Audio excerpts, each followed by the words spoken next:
श्रीमद् भागवत गीता यथारूप। जो नितांत सदोगुणी है वह ब्राह्मण, जो रजोगुणी है वह क्षत्रिय, और जो रजोगुणी एवं तमोगुणी दोनों है वह वैश्य कहलाते हैं। तथा जो नितांत तमोगुणी है वह शूद्र कहलाते हैं। जो इनमें इनमें से भी नीचे है वह पशु है। फिर ये उपाधियां स्थायी नहीं हैं। मैं ब्राह्मण, क्षत्रिय, वैश्य या कुछ भी हो सकता हूँ। जो भी हो, यह जीवन नश्वर है। यद्यपि यह जीवन नश्वर है और हम नहीं जान पाते कि अगले जीवन में हम क्या होंगे, किंतु माया के वश में रहकर हम अपने आप को देहात्म बुद्धि के द्वारा अमेरिकी, भारतीय, रूसी या ब्राह्मण, हिंदू, मुसलमान आदि कहकर सोचते हैं। और यदि हम प्रकृति के गुणों में बंध जाते हैं तो हम उस भगवान को भूल जाते हैं जो इन गुणों के मूल में है।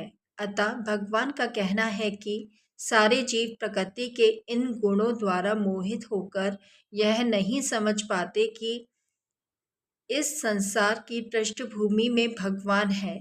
जीव कई प्रकार के हैं, यथा मनुष्य, देवता, पशु आदि, और इनमें से हर एक प्रकृति के वश में है। और ये सभी दिव्य पुरुष भगवान को भूल चुके हैं, जो रजोगुणी तथा तमोगुणी हैं।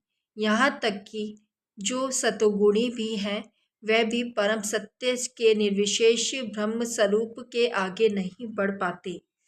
वह सब भगवान के साक्षात स्वरूप के समक्ष संभ्रमित हो जाते हैं, जिसमें सारा सौंदर्य, ऐश्वर्य, ज्ञान, बल, यश तथा त्याग भरा है।